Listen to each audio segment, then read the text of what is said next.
Right, so understanding anatomy is the first step to treating problems created around anatomy, right? The ACL is right in the center. So we have the femur on the top, the tibia below.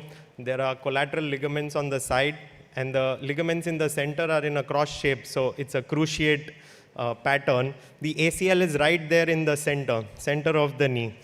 And as orthopedic surgeons, generally we have access to these cadavers and live patients as well to see this ligament in person. Maybe going forward in the future, we could involve or have a live conference. Today, Chirag is presenting a recorded live arthroscopic ACL surgery so that you could also appreciate this anatomy like we do.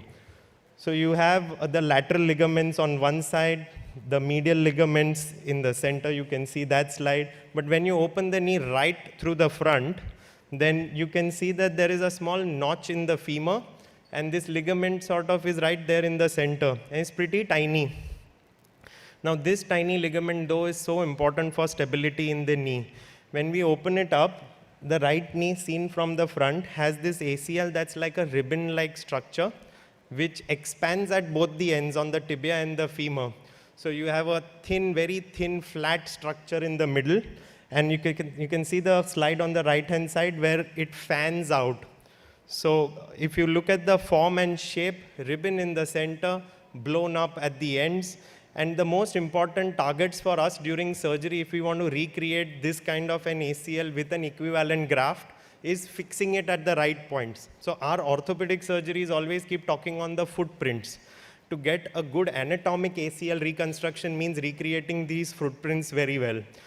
So on the femur, this femoral insertion is very tricky for us surgeons to get to, and many surgery-associated not so good outcomes after ACL surgery are because of improper femoral tunnel position.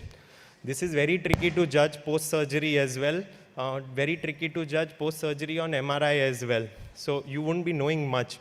On the tibial side, it's right there on the, it's easy and easily visualized during arthroscopy. So most of the tibial fixations of the ACL are good. Now, we keep discussing, and there was a lot of discussion on this maybe in the previous decade, that the ACL has two bundles, the AM and the PL, and it sort of functions in a collaborative manner where the two bundles try and take care of flexion and extension stability.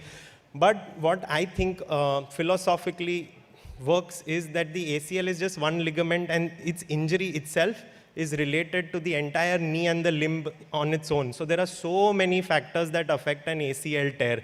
It could be just the tunnel shape, that means the femur, the ACL sitting in it, and the notch of the femur can be A-shaped, U-shaped, W-shaped. The tibia itself can have a different slope, and we now know that any tibial slope more than 12 degrees is a risk factor for ACL reconstruction. Patients can be hyperlax, and that's a risk factor for reconstruction. We also know that a pre-ovulatory phase change in hormonal patterns also increases the risk of ACL injury.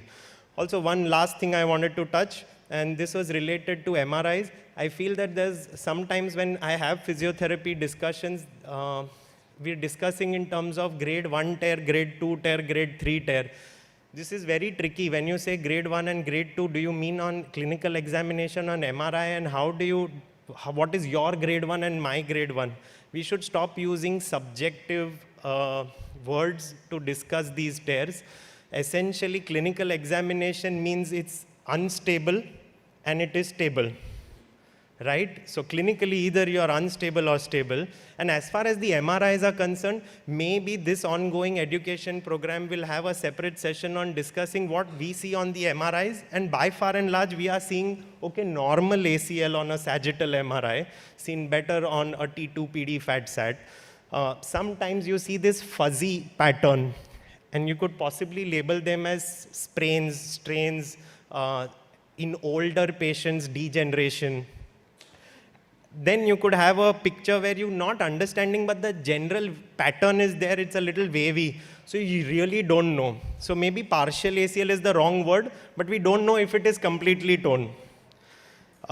These are easier to pick up on X-rays. If the ACL comes off the tibia, That's a tibial ACL avulsion, more often seen in adolescents and children. And ACL femoral avulsions are trickier. We know that 70% of ACL injuries are all mid-substance and maybe only 20-30% from the femur. But if you can pick the femoral avulsions, very rarely in the first 3 to 6 weeks, just peel-off avulsions can be fixed, and those are the patients who could work with an ACL repair instead of a reconstruction. And of course, the right-hand side bottom and the left-hand side top, these are the easy ones, normal ACL and completely torn ACL. We should be able to pick up these. If we can have these two in our heads, then it's easy. Right, thank you.